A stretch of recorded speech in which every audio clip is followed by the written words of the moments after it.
Hello. How is everybody doing? Can you guys hear me okay? I'm back at the desk. I feel so fancy all of a sudden. I haven't streamed from my desk in like a month of Sundays, y'all. Hold on. I know my husband messed with some things. I'm not really appreciating it. The new aesthetic. Not a fan. Am I muffled? Really? Hold on. Let me mute. Let me listen for myself. Hang on.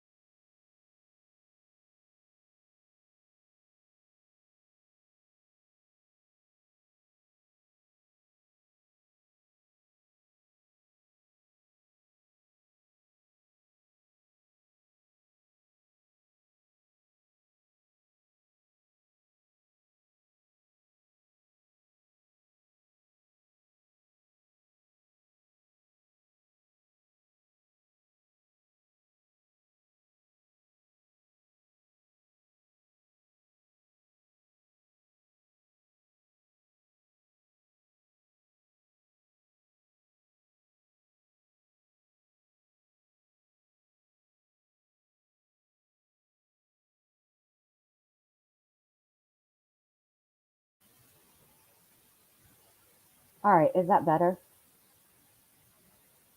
Let me know in the chat if you would, because my husband messed with the desk and I feel like he messed with my mic, but I don't know what he did with it, and so I feel like I can't fix it. Oh no, the bossy cat is in here and literally, I don't understand. How about now? Is this better? Let me try this. Well, I'll tell you what. Let's do this. Let's go over here to the settings and see what's what.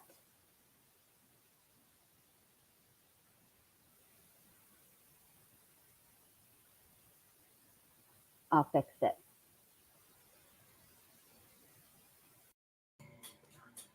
How about now? Is that better?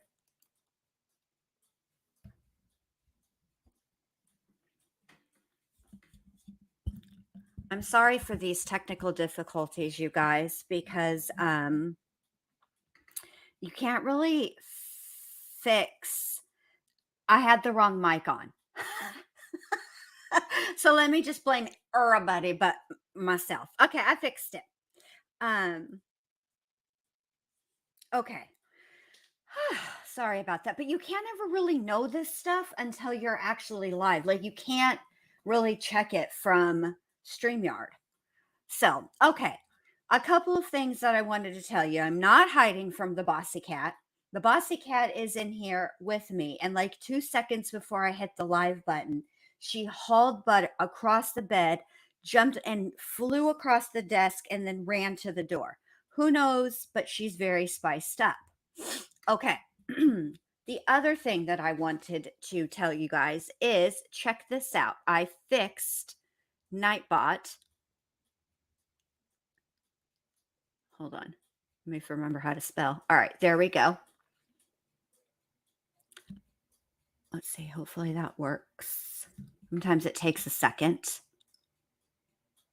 There it is. There's the code. I updated it to show the code, and I here's the membership link. If you guys, because it's getting towards the end of the month, if you need to renew or you want to upgrade or you just want to join, here's that. And this is my PayPal and Cash App just because. All right. Yup. And just so you guys all know, if you want to, if you want to order the music melts, right, but you don't remember the link, anyone can type in the exclamation point, no space, music melts, and it will come up for you. Okay. So there you go. And just for good measure, my girl Allie. All right, there we go. Oh, look at you, Nadine. Look at you. All right. So tonight I wanted to do a dramatic reading as a request of Roberta Laundrie's letter.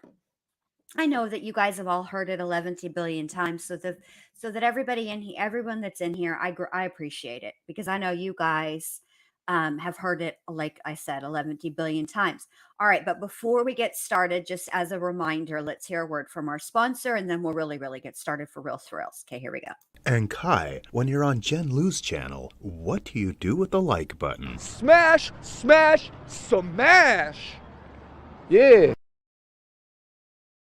All right. Give your girl a thumbs up. Hell, if you just want to see what the thumbs down does, do that too. I'll say this. I've thumbs down just to see what it did. And then, of course, I took it back. The thumbs down doesn't do anything, but when you thumbs up, you get a little, like a little poof thingy, a little sparkle thing. I don't know what you call it, but anyway, you get a little animation or whatever. So there you go. All right. So, if you missed Allie's live today, please go back and check that out. It was an excellent live. I only joined for like the last, I don't know, 20 or 30 minutes of it. Um, Harmony Montgomery's dad. Why can I not? Is it Adam? Yes. Adam Montgomery. He goes on trial. His trial starts tomorrow. Now, it is not the trial for Harmony's murder. Okay. It is the weapons charges. However, I expect that there will be some crossover, if you will, between the weapons charges and the murder trial, because to be quite honest with you, the questioning, the interrogation video was about both. So, that's what it'll be. I don't know how I was telling Allie today. So when like court TV, law and crime, the news, when they say that trial starts tomorrow, what they're talking about is jury selection, because technically a trial begins with jury selection. That's day one of the trial, right? But for covering it, because jury selection is private, usually we start with opening statements. So I think that the jury selection will probably go pretty smoothly. I would expect maybe opening statements late tomorrow, perhaps Thursday morning. Yeah, because today's Tuesday. My days are all messed up too. Anyway, and Allie and I are going to be covering that. Also, we're going to be doing updates. I will try to stream as much. I don't know how long the trial is expected to last. I will try to stream as much as I can, if I can, because I don't think it's going to be an incredibly long trial to be, first of all. And second of all, and you never know, just because his trial is scheduled to start tomorrow, don't get it twisted. He could still he could still plead guilty. That's what happened with Aiden Fucci. The day that his trial was set to start, he pled. So anyway, should the trial occur, I will try to stream if I can. I've got a really hectic rest of the week coming up. I've got to get the house together, yada yada yada, blah blah blah blah blah, whatever for Minnie Bendy Lou's graduation. It's a big deal. I'm so proud of her. Last little birdie in the nest. And this trial is in, oh gosh, don't get me started. Don't make me lie. Why do I feel like, let me just look. I feel like I know it's on the East Coast, but I want to say like Massachusetts or Connecticut or New Hampshire, but I can't remember. So hold on, let me look it up.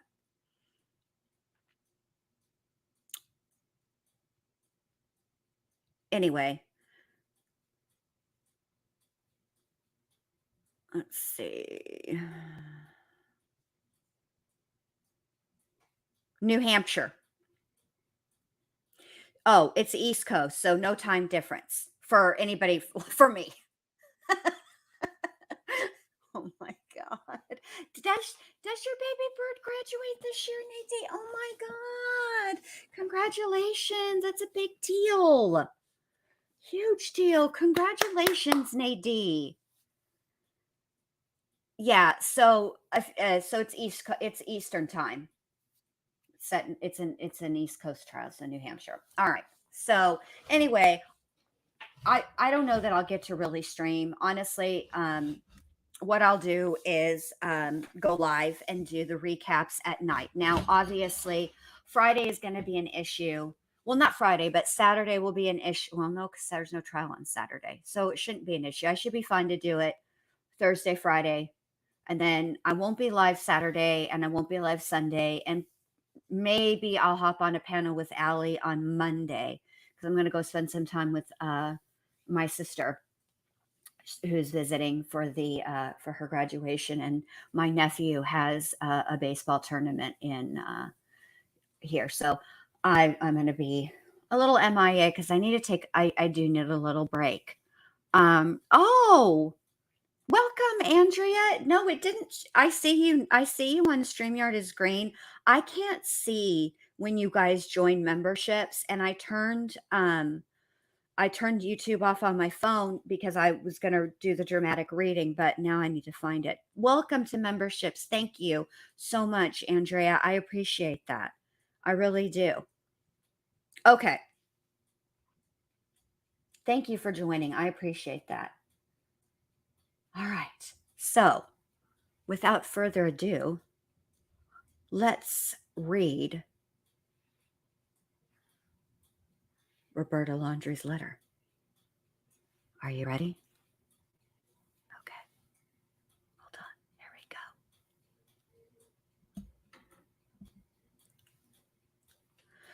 And then we'll discuss.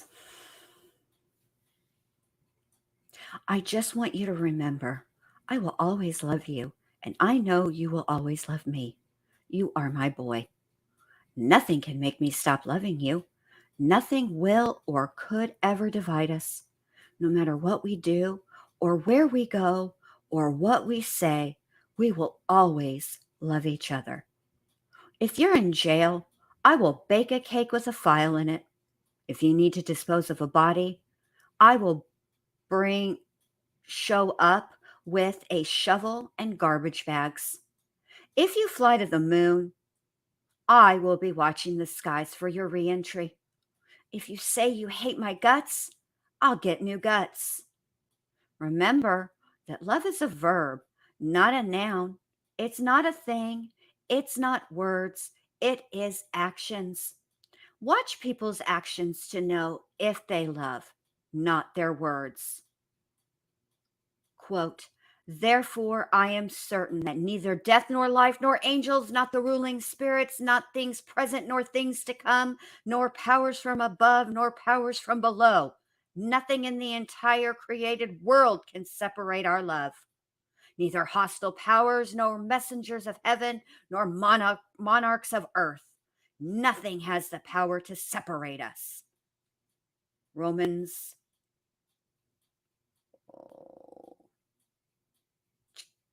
verse 8, what is it? Chapter 8, verse 38, extended version.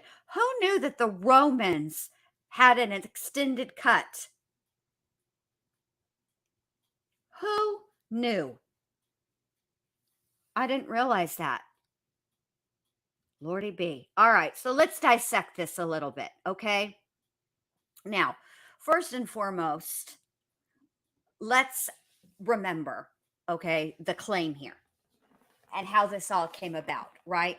So the Petito and Schmidt family are suing the Laundrie family for wrongful death, among other things. Okay. Basically, because they feel, and I have to say that I agree, that when they called looking for Gabby, that the Laundries, in some capacity, on some level, knew what was going on. Now, did they know everything that was going on? I don't know. And I don't know if the Schmidt and the Petito family know that just yet either. They might now, but in the moment, I don't, until this lawsuit was filed and until they started getting, um, sending out subpoenas, et cetera, they probably didn't know either, but they suspected. But the general public, i.e., us, we don't know. So I don't want to speculate too much on who knew what and when they knew or what exactly they knew. But on some level, the Petito and Schmidt families feel that Roberta was, the Laundries were cruel in the way that they ignored phone calls or lied. And I have to say, I actually agree with this, and I'll tell you why. I've done a lot of thinking about this. And I can say, as a boy mom and a girl mom, if it were my daughter, I would drive my car through the front door of the Laundrie's house to look for my daughter. I would. I've said it before too. I would have hopped that fence and dug up that garden, that planting box, just to be sure he wasn't in some underground bunker. I would have done all the things for my daughter. I would have. Absolutely. And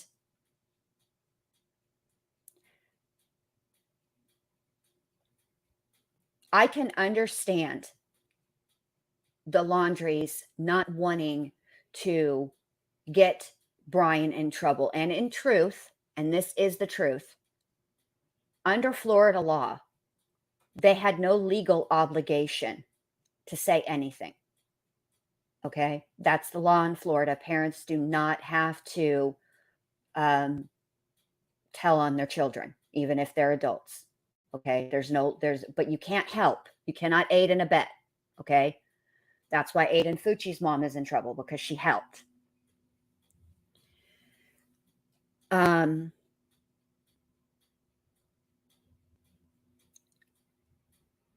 However, from one parent to another, I think at the very least, what they could have said to Mr. Petito when he called, first of all, they could have answered the phone. And they could have said something like, look, we don't know exactly what's happened, but we can tell you that Brian came home without Gabby. I would be honest. I wouldn't just ignore. Would I go to the cops? I don't know. I'm being honest here. I would like to sit here and tell you guys, oh yes, the right thing to do is to go to the police and tell them what your child is up to. That is the right thing to do. But the right thing to do isn't always easy. And I don't know, and I hope I never have to find out. But they should have at least talked to Gabby's parents. I would have done that. I would have. Now, as far as this letter goes, you do, Candy Cane. You have an absolute moral obligation to, and that's what I'm saying. Would I help law enforcement? I don't know. And that's my right, right? We all have the right to remain silent with law enforcement. However, from one parent to another, I would have told those parents. I would have said, look, I'm not exactly sure what's going on, but I do know, but I'll tell you this, something ain't right, because Brian and the van made it home and Gabby is nowhere to be found. Now, I've heard other people assert that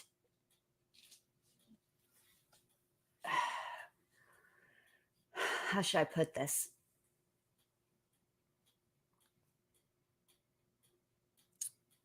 Let me think about this for a minute, and I'll just go on to something else while I think about how to word this correctly, because I'm not really sure how to say this the right way. So maybe it's best not to say it at all. It's not my own thoughts, it's someone else's, but I don't want to get somebody else's thoughts wrong. So the best thing for me is probably not to say somebody else's thoughts. Oh, absolutely, Candy Cane. Yes. to talk to the parents. She should have. They both should have. I wouldn't have been able to sit there silent. I would have talked to Gabby's parents. Absolutely. Absolutely. Um, so the assertion is Roberta is saying that this letter was written before anything ever happened. And in truth, if we just break it down, okay, it does somewhat seem like a letter that a mom would write to her son. It's not a letter I would write, okay? I'm not like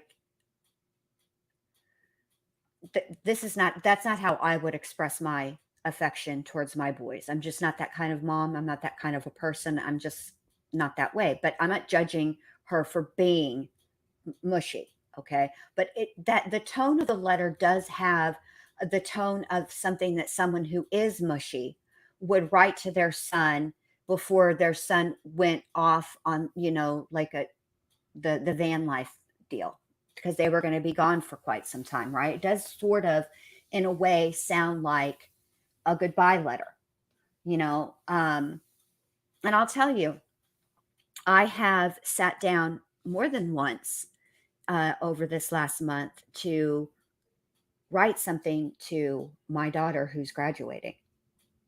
And I just can't seem to do it. It's not that I'm physically incapable of writing. I can write.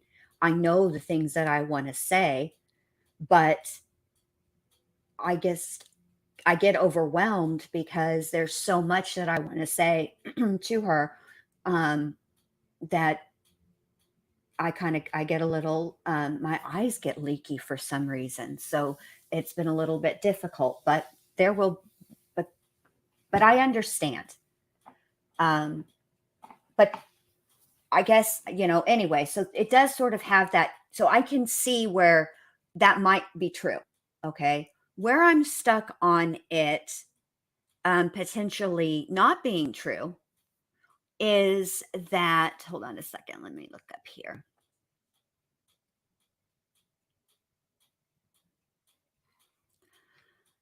Um, anyway, this is why I think that might not actually, that there might be some proof to the contrary. Okay. Because you have to, I mean, you can file a lawsuit. Okay. But if you guys remember, right after this happened, there was like sort of a hearing. Well, not sort of, there was a hearing, right? And basically the Petitos and the Schmidts, they presented their evidence, and the judge decided whether or not this lawsuit could go forward. Okay. And the judge decided that this case could go forward, which means that they must have presented evidence supporting the lawsuit. In fact, let me just go ahead and Google out, because I'm going to tell you guys exactly um,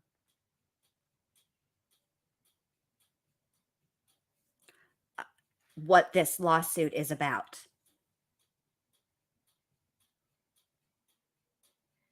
Okay. Let's see.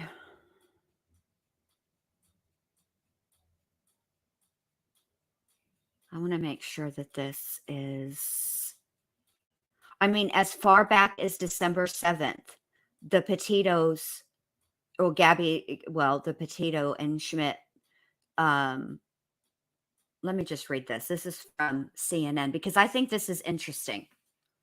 All right, so this is back on December 7th of 2022. The parents of Gabby Petito have filed a motion to add Laundrie family attorney Stephen Bertolino as a defendant in an ongoing civil lawsuit against Brian Laundrie's parents, Christopher and Roberta Laundrie. Petito, an aspiring travel influencer, vanished in the summer of 2021 on a cross-country road trip with Brian Laundrie. As a nationwide search ensued, attention also turned to Laundrie, who returned home to Florida and vanished in a nature preserve.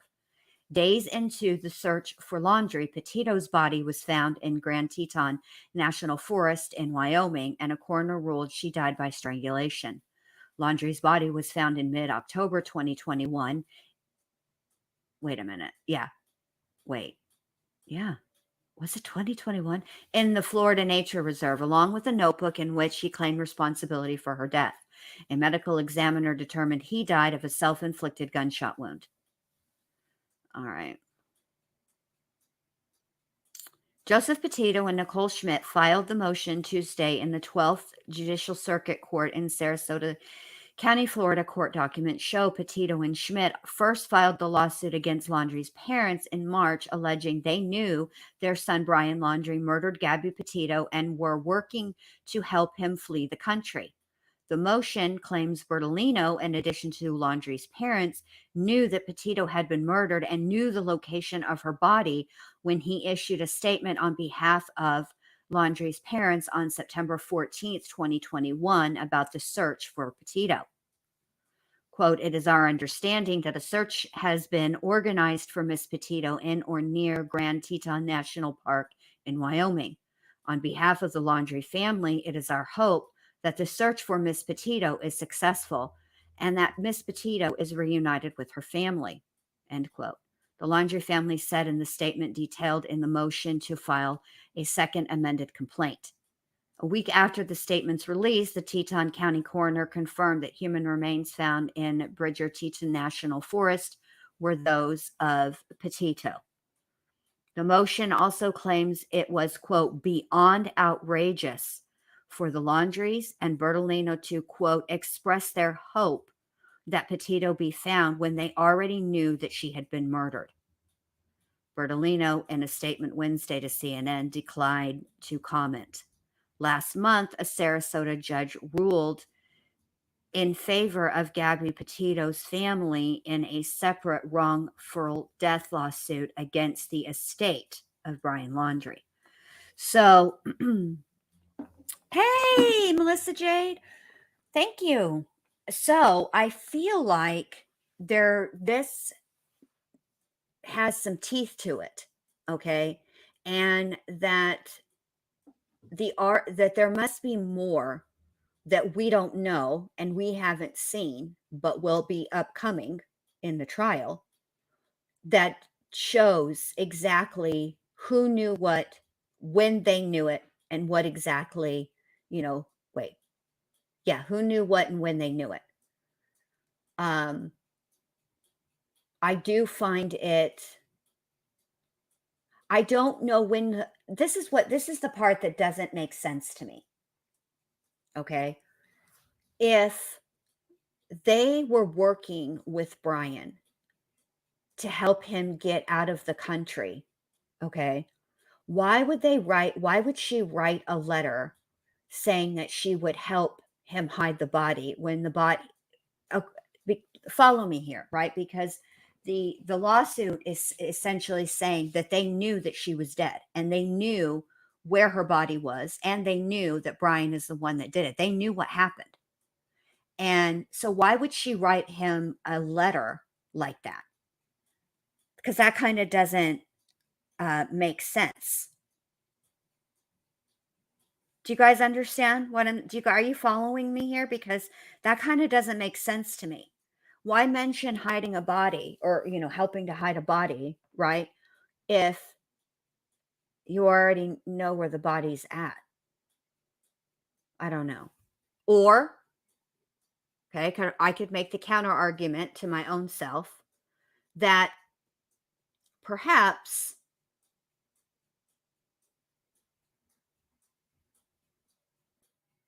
I got distracted by the chat. Hold on, let me think.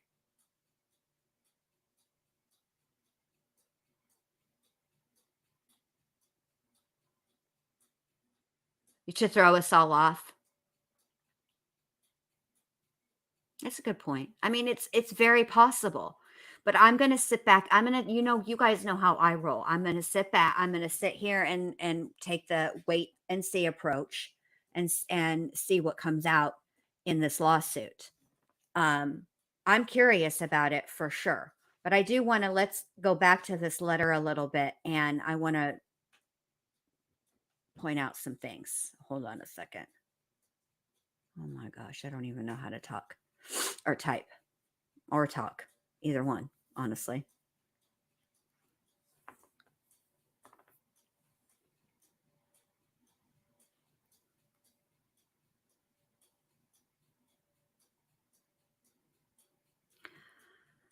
Let's see. Well, let's see who did release this letter.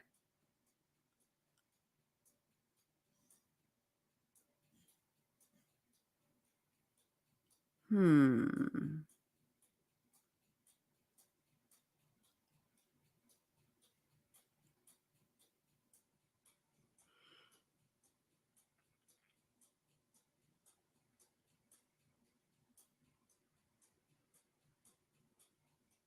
I'm looking to see if I can find.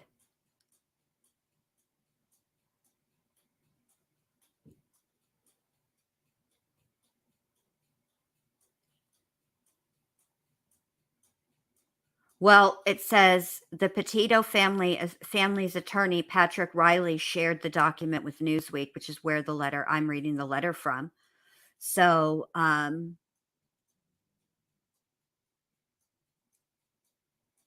all I can say is, I know, positively, Parker, it's hard to understand, there's no date on it, which is also weird because if you think about it, letter writing is somewhat of a lost art. Not very many people do it anymore. And see, I heard it was the Laundries too, but as far as this article goes, it says the Petito family's attorney, Patrick Riley, shared the document with Newsweek, which is where I'm reading it from. So,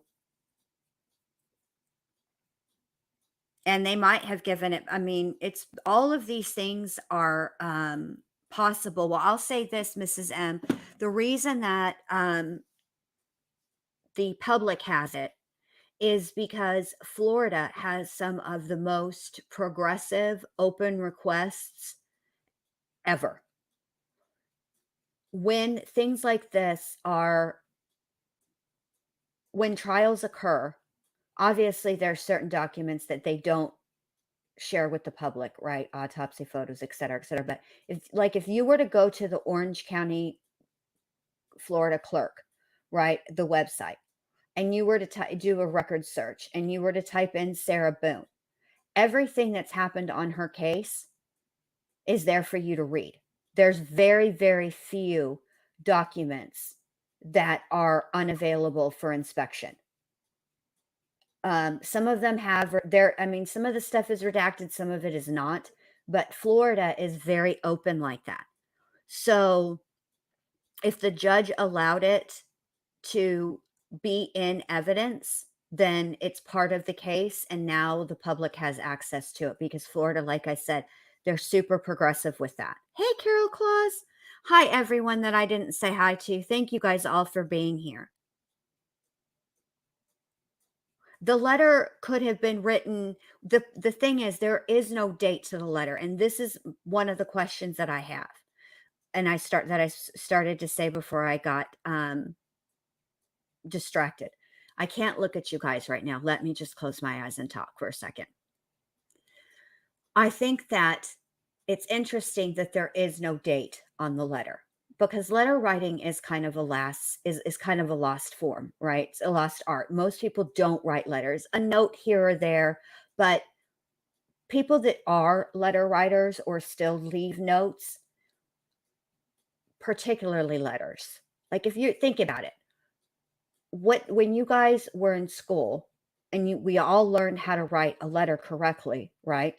The first thing that we learned was where everything in the letter goes, right? At the top of the letter is the date.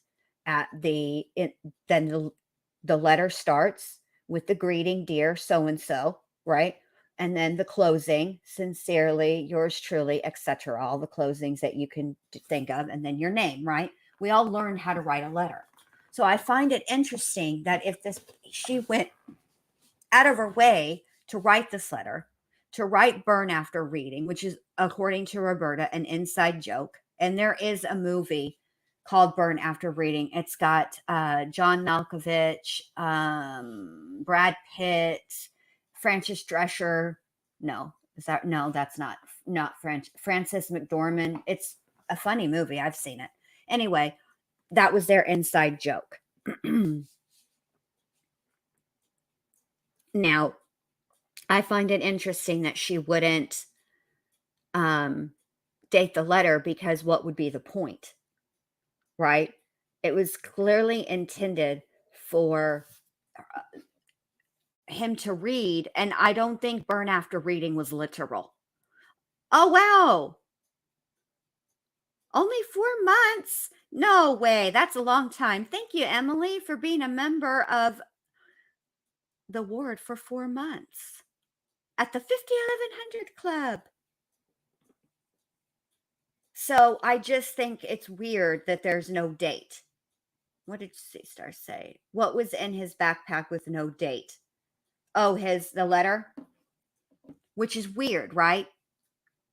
Why would you not date it? Okay. So, but the judge admitted it. So I guess we're going to hear more about, oh yeah, okay. I got it now. Anyway, I mean, she took the time to draw the crow on it, or the raven. And next to the raven was the word remember, which I don't know what that means, because I've been thinking about that. And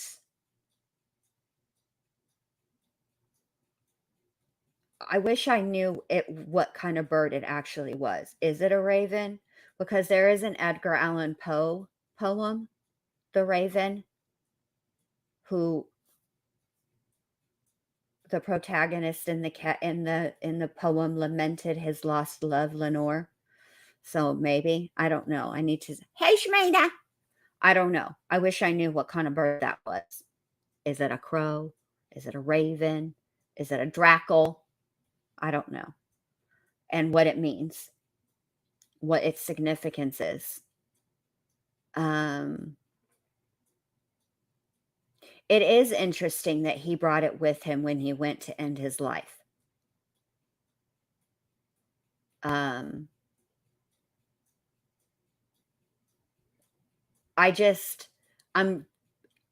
anxiously awaiting this trial so I can hear what all the evidence against Brian was, or against the parents are, that they know. You know, but let's go over this letter. Okay, so I think this is an interesting how it starts. Is that, hey, Allie, I think it's interesting how it starts. I just want you to remember I will always love you, and I know you will always love me. You are my boy. Nothing can make me stop loving you. Nothing will or could ever divide us, which I think is interesting, because I tell my kids all the time, nothing that they would ever do would ever make me not love them. And I say that to my kids because, to be quite frank with you, I wish my parents would have said it to me.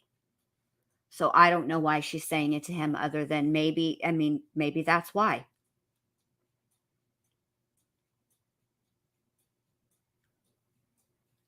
Let's see.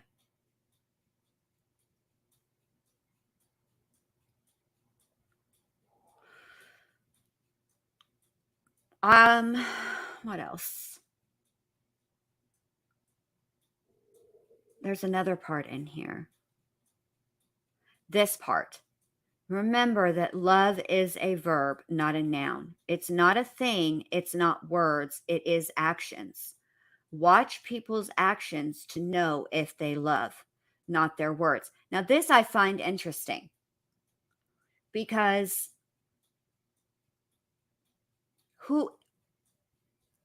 I think she's talking about Gabby right there.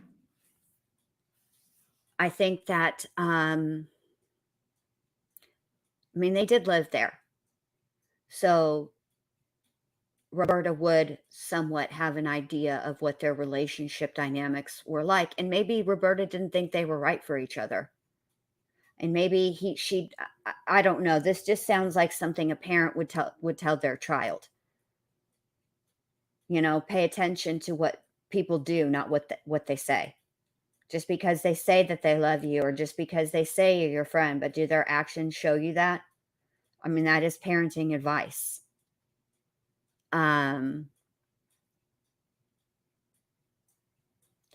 That's the other, but here's the thing, C Star, if she wrote it after the trip, right?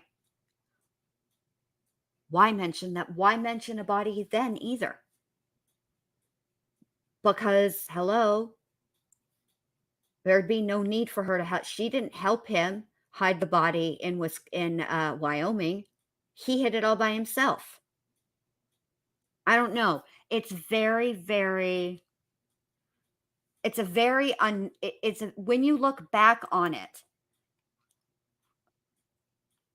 whether it was written before the trip or after the trip, it doesn't actually, I mean, just for our purposes in discussing it, I don't think it mattered. I think either way, it's creepy.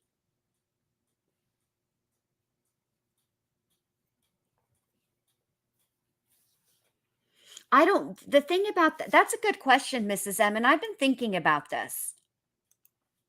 And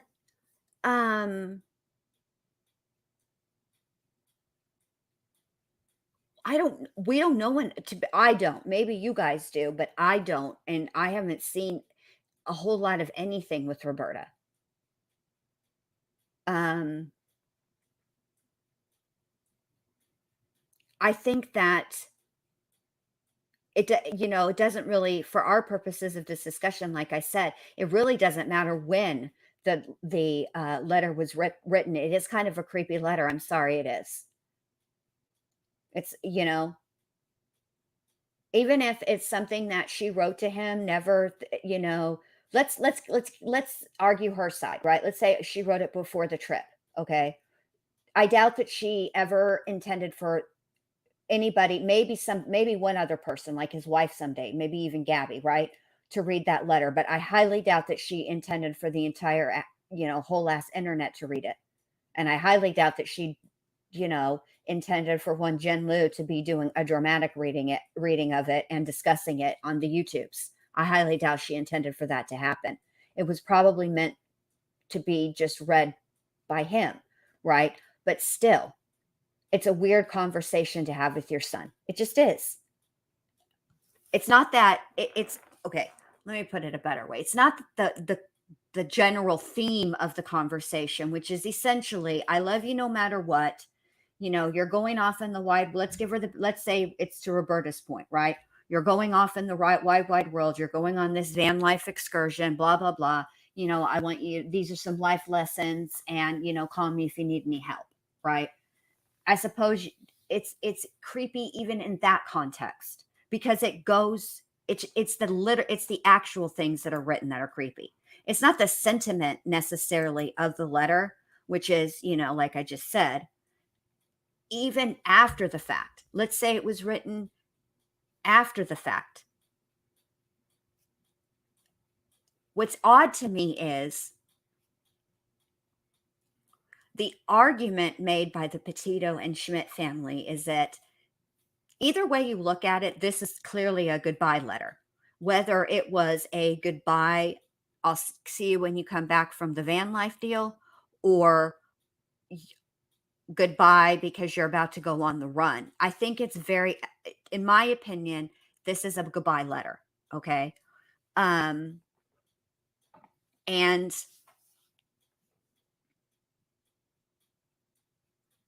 oh, wait, hold on a minute.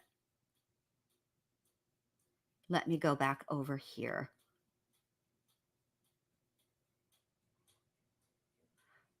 I missed something in the chat. Who slept in his t-shirts as PJs? Who?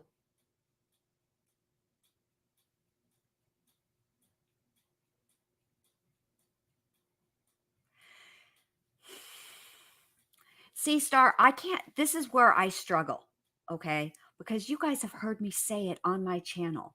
I love my kids. There's nothing in the world I wouldn't do for them. I'd hide a body for them. Of course, I've never actually, I don't think I've ever actually said that to the kids. I don't think that I have. I really don't, actually. It is kind of creepy now that I think of it. Now I'm getting all weirded out. It's definitely a goodbye letter. What the question is which goodbye was it? Was it a goodbye forever? Or was it goodbye for now? Like, was it written prior to the, was it a send-off letter for the camping trip? Or was it a, you finna be on the lam for the rest of your natural born life or up until they catch you? Right? Because, or there's a third option, because there are people that do think that she knew that Roberta and Christopher knew that Brian was going to where he was going to unalive himself. Now, what's interesting about that is I doubt that I don't know if they can prove that in court, because if they could prove that in court, then the Laundries would be facing charges, because you have a legal obligation. If you know somebody is going to hurt themselves, you have a legal obligation as well. Obviously, goes without saying, a moral obligation to report it. And for me, as a mom, I find that even ickier. I don't even know another word to say, because think about it. You're follow me here. Allegedly, right? According to the lawsuit, I have to be careful. You know that your son committed a murder, okay? And you know that it's more than likely he's going to spend the rest of his natural life behind bars, okay? How do you,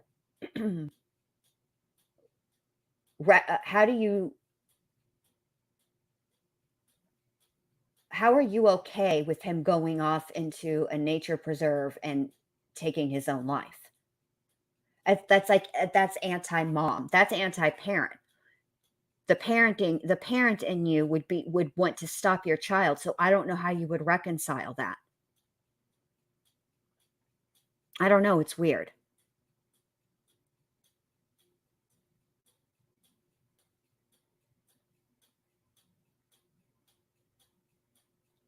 Well, what I'm thinking, Mrs. M, is that if the judge allowed that in as evidence, there must be something else that goes along with that letter, some type of corroborating evidence that can substantiate when exactly that letter was written. There's got to be something. And the fact that they have gone after Bertolino, I find that interesting as well.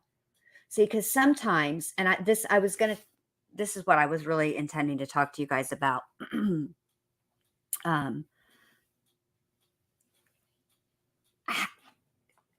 Okay. Sometimes a civil suit is a way for subpoenas to be issued and depositions to be taken in the hopes of gleaning something bigger. For example, this is the only other time I know that this has happened. So this is the only example I have. If I knew another one, I would tell it. But the only example I know is the situation between Terry Hobbs and the Dixie Chicks, Natalie Maines. Okay. When Terry Hobbs decided that he was going to sue the Dixie Chicks and Natalie Maines for defamation, okay, it opened the door for Natalie's attorneys to sit down and depose Terry. Well, when they did that, because the crux of his lawsuit was that Natalie had accused him of murdering Steve Branch, Christopher Byers, and Michael Moore. Okay. And that was a lie, and that it caused him undue hardship, pain, and suffering. All right. And there was a monetary value placed on that. And I'm not making a judgment. That's just how it went. Okay. So, when that happened, because it centered around that case, when there was when it was time, there was a deposition, right? So of course, then there starts to become questions surrounding stuff in the past, like the neighbor, Mildred French, her deposition, and all of those things. And then it came around to straight out asking Terry where he was on May 5th, because there is, and this is just facts. I'm not making a judgment one way or another, but this is just facts. There is no statement from Terry Hobbs from May 6th or May 5th, 1993. There is no interview with him. To be fair, there's no actual interviews with any of the parents other than John Mark Byers. He's the only parent who we know how he was interviewed, because it was documented, it was recorded. Okay. So I don't know what they did. No, and nobody does. The point of the matter is that the notes aren't even there. There are no notes. There are some notes of times when maybe they met with Pam and Terry and asked a specific question or two, right? But there's nothing else. There's nothing meaningful. And so what I'm curious about is, again, I go back to the law in Florida. Okay. In Florida, legally, a parent, even if the Laundries knew everything, they have no legal obligation to tell authorities. They do not have to talk. Okay. As parents. However, again, if they did anything to aid and or abet him, that would be very, very different. And I'm curious if part of the reason for this civil suit is because they suspect that the Laundries did do something to aid and abet Brian. And the only way for them to get statements from the Laundries is through a civil suit and through a deposition. That is a very long way to go for what I was trying to explain to you. So, anyway, what do you guys think?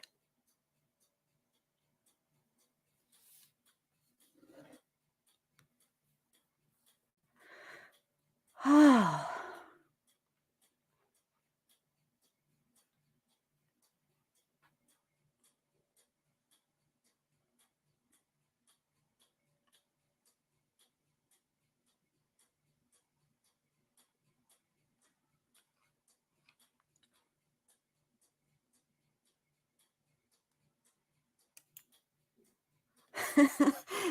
Well, thank you, Mrs. M. Sometimes I be getting good ideas. Oh, I do like Goodbye Earl. That was a good song. But I wondered that when I was thinking about this letter and this, talking to you guys about it, I was like, w-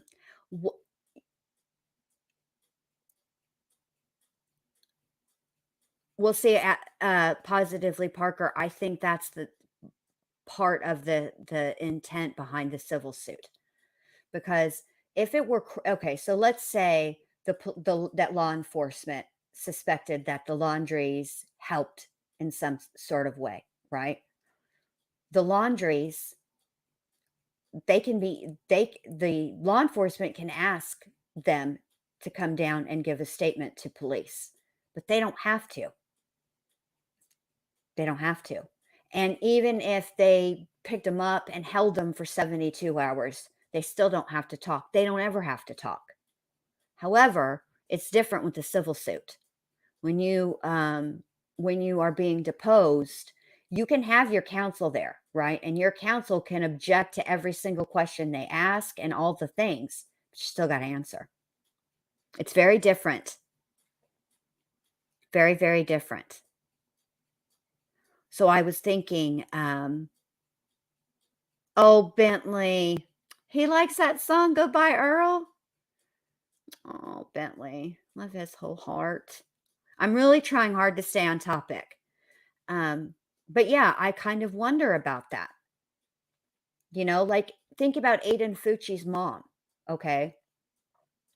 If not for her security stuff inside, right? If that had been turned off or if she didn't have one at all, period, nobody would have ever known that she laundered his pants. Do you know what I mean? And that's what got her in trouble. She didn't have to say anything to the cops. She didn't even if her son, even if Aiden had told her every single thing that he had done in detail, drew her pictures, she doesn't have to tell authorities. She doesn't have a legal obligation. But because she laundered those jeans in an effort to cover up his crime, that's why she's got 30 days in jail.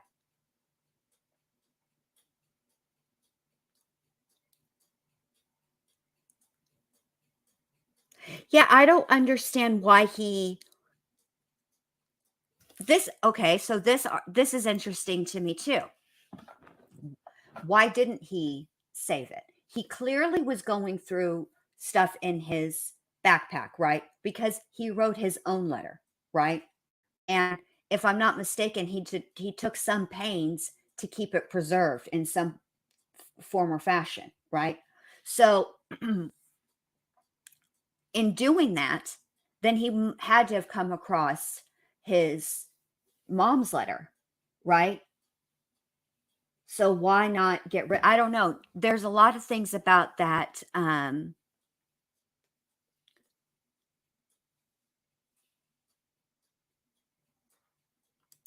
Well, this is a good question. Yes, they will have to prove that she wrote it. I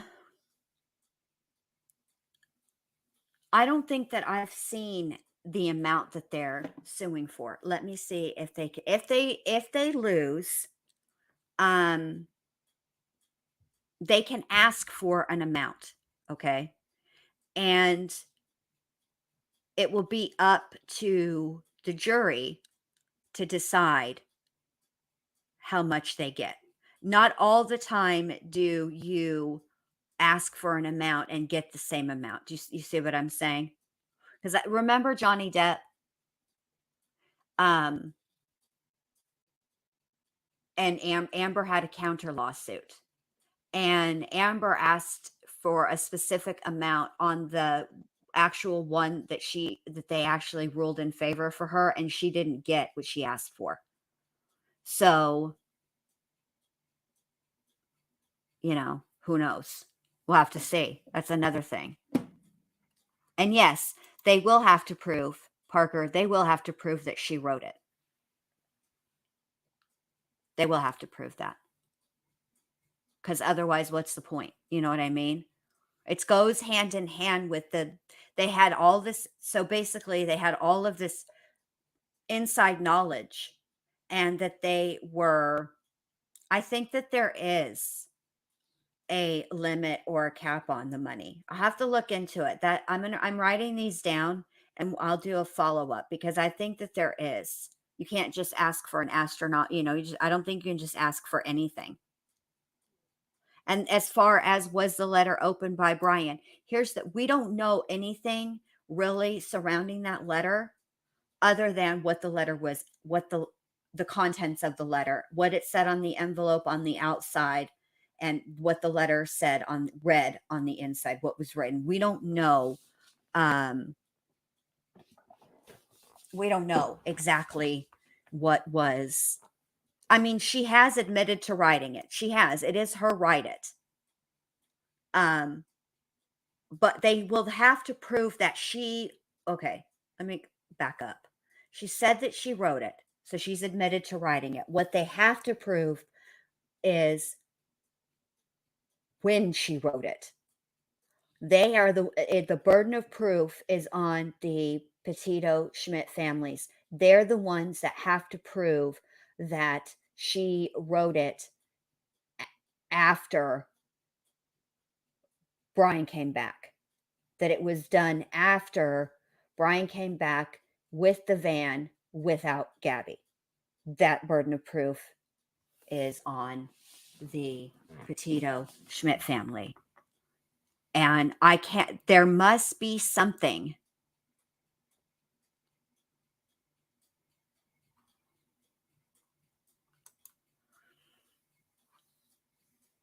Well, this is the part that I don't understand along with you, Allie, is let's say it was before the trip. Why would he have it with him that day? He didn't even have a phone. He didn't take much. Makes no sense. Well, let me say this. You're right. He didn't have a phone, which this is the part of the lawsuit that I don't understand, and we'll have to wait to see. But the allegation is that the Laundries were going to help him get out of the country. They were helping him. Okay. Well, first of all, you don't have a phone because you don't want to be tracked. That's normal. Okay. But he didn't have anything else with him, right?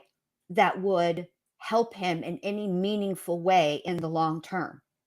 There was nothing in that backpack except for what was necessary, which is what he used to unalive himself, and paper and pen, obviously, because he wrote a letter, right?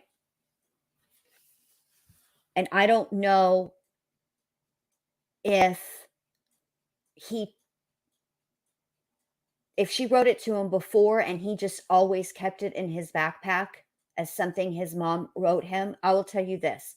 A long, long, long, long, long, long time ago, my mom, when I was 17, maybe 18, wrote me a letter and mailed it and everything. And I still have that letter, and it has moved with me everywhere that I've ever lived since I got that letter.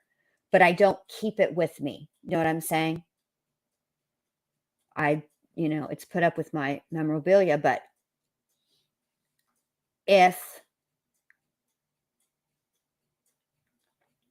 because he had been home for what?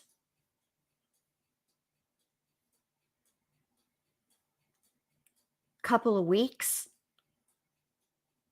Wasn't it?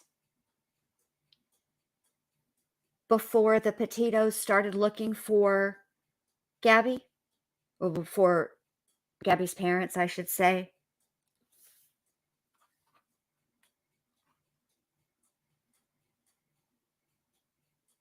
They found it in his bag, K-Brace, not on him.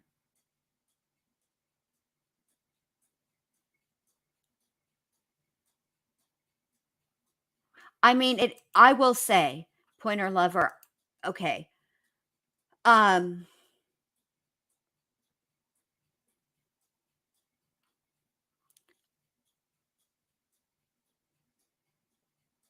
Yeah, so I don't know.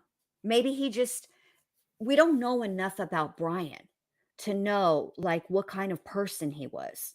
I mean, other than obviously a very angry person. But we don't know about enough about his habits. As far as did he keep things? Was he like one of those people who is sentimental and, hangs on to stuff? Or is he more of somebody who's just disorganized and, he threw it in his backpack whenever he got it and just never took it out? Is he one of those kinds of people? You know? So it makes Alex is very, very smart. I mean, here's the I don't think people think beyond the actual unaliving. Do you know what I'm saying? Like, once I don't think people think what is going to happen to other people after they take their own life that way. Do you know what I mean? Like, I don't think he even, if that letter, whether the letter was written before or after, it doesn't, he, even if it was written after, right? He still kept it in his backpack. So he still kept it. He didn't read it and get rid of it. Either way, it does. I mean, you see what I'm saying?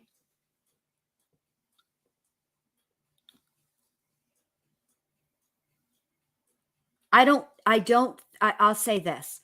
I don't think that Brian was thinking logically or rationally when he took his own life. I think what he was thinking is, I don't want to face what I've done. I don't want to face the consequences of what I have done. I don't want to go to jail. I don't want to go on trial. And I don't want to go to prison for the rest of my life. And I think beyond that.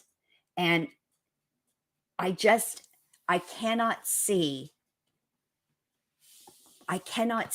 Roberta and Christopher knowing that he was going to go out to that preserve and take his own life and not trying to stop him in some way. I just can't see them being okay with that.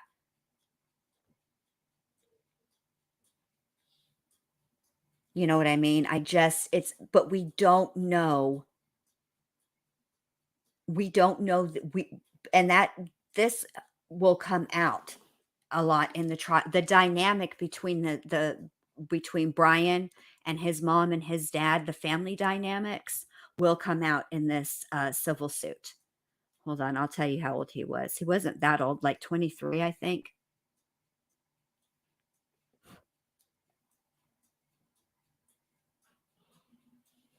Hold on.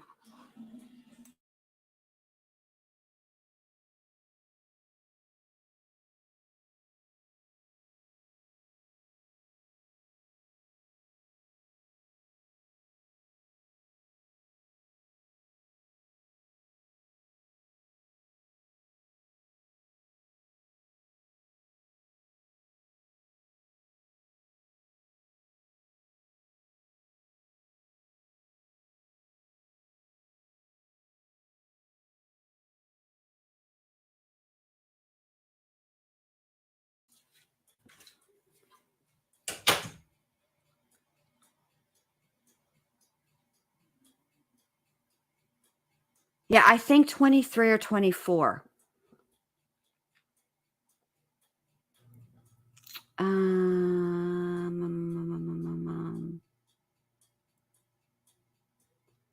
What?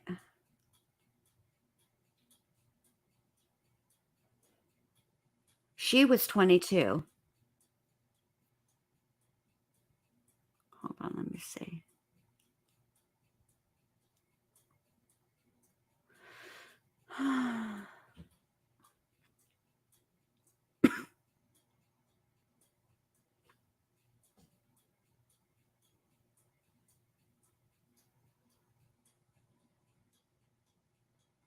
Mm.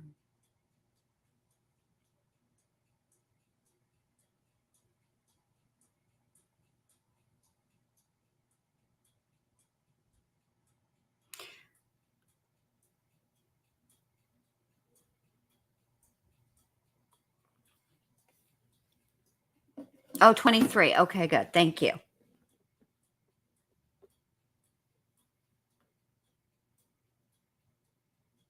I don't see how you could leave I don't see how you could shoulder that alone, Parker. I really don't.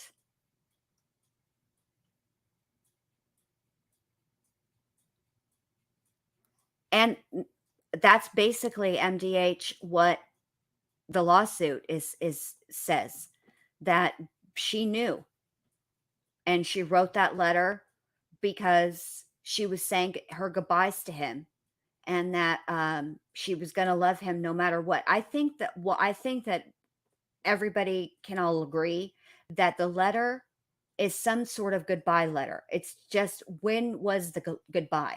Was the goodbye when he left for their trip with Gabby, or was the goodbye letter when he got back from the trip without Gabby and all of the things happened, you know? So, I mean, it's an interesting topic, and I need to look into it. I need to follow up on the lawsuit that her parents filed against Moab police, because that one was 50 million.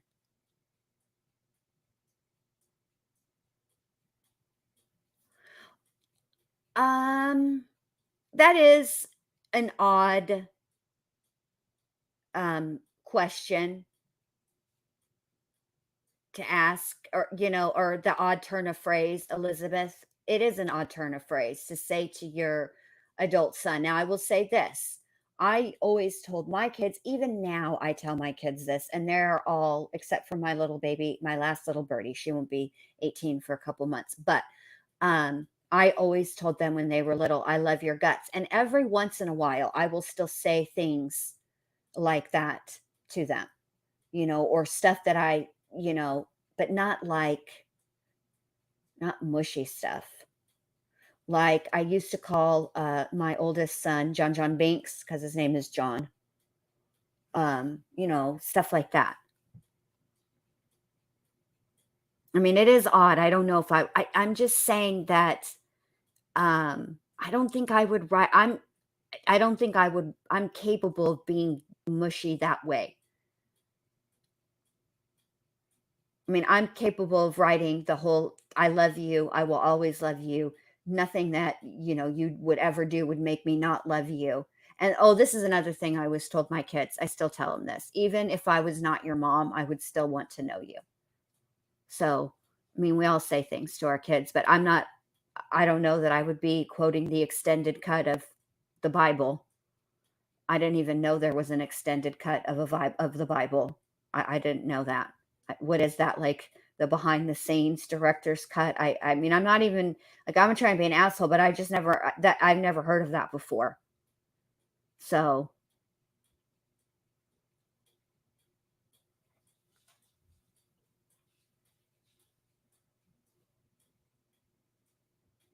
and it's possible, Parker, that is something that kids say to their parents. I hate your guts. I've actually never heard, my kids have never said that.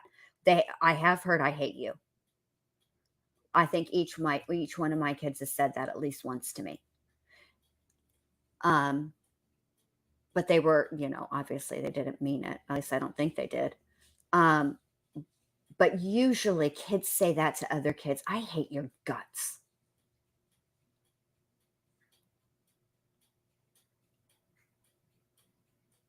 Yeah, it's just funny stuff we say to our kids, Nay. It's just one of those things.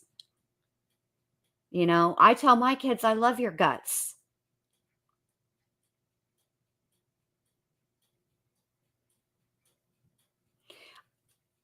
I think, Elizabeth, I think it's a colloquialism. It's just a saying. It's like me saying to my kids when they were little, or even now, I love your guts. I don't literally love their guts. I mean, I love all of them, right? But I mean, I don't frequently. Oh shit, my computer's about to fight the dust. I need to plug it in. Hold on a second. I'll be right back. Give me just a second, you guys, so I can charge this. Otherwise, we're all going to be in big trouble.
Okay. Sorry about that, you guys. I think the charges that they were considering Alex or Allie were probably,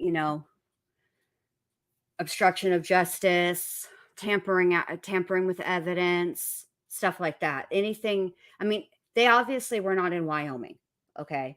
So anything that they did would have been done after the fact. So it would have all been any charges would have all related to, tampering with evidence, something like that. I think that's maybe what they were considering. So all right, you guys. Well, I've been on here for almost an hour and a half, and I got to get going, but I want to thank everybody for being here. I really appreciate it. I will be live tomorrow night. Allie, I'm putting you on the spot. You can say no publicly if you want to. I won't be upset. What if we go over Adam's interrogation tomorrow night? Kind of, get us ready for the, upcoming trial. What do you think? Oh, thank you, K-Brace. Hey, just in case anybody didn't see it, I made a community post. Tori Wolf is who sings the song Gatekeeper. That's the name of the song that is in my intro video. So I made a post and I put the link to the song in the post for you guys. I'm sorry it took so long for me to do that because that was ridiculously long for no reason. Like I just kept forgetting to do it. Oh, you will? Okay, cool. So that's what we're gonna do. So tomorrow night, Allie and I will come live and we're gonna go over Adam's interrogation because I'm really curious about what all was asked. I need a refresher and you know see what all they can use for this during this trial and what will probably have to be let out. All right, so that's what we'll do tomorrow night. All right, thanks you guys all for being here. Have a great rest of your night, and I will Emily, I will see you guys tomorrow night. All right, good night.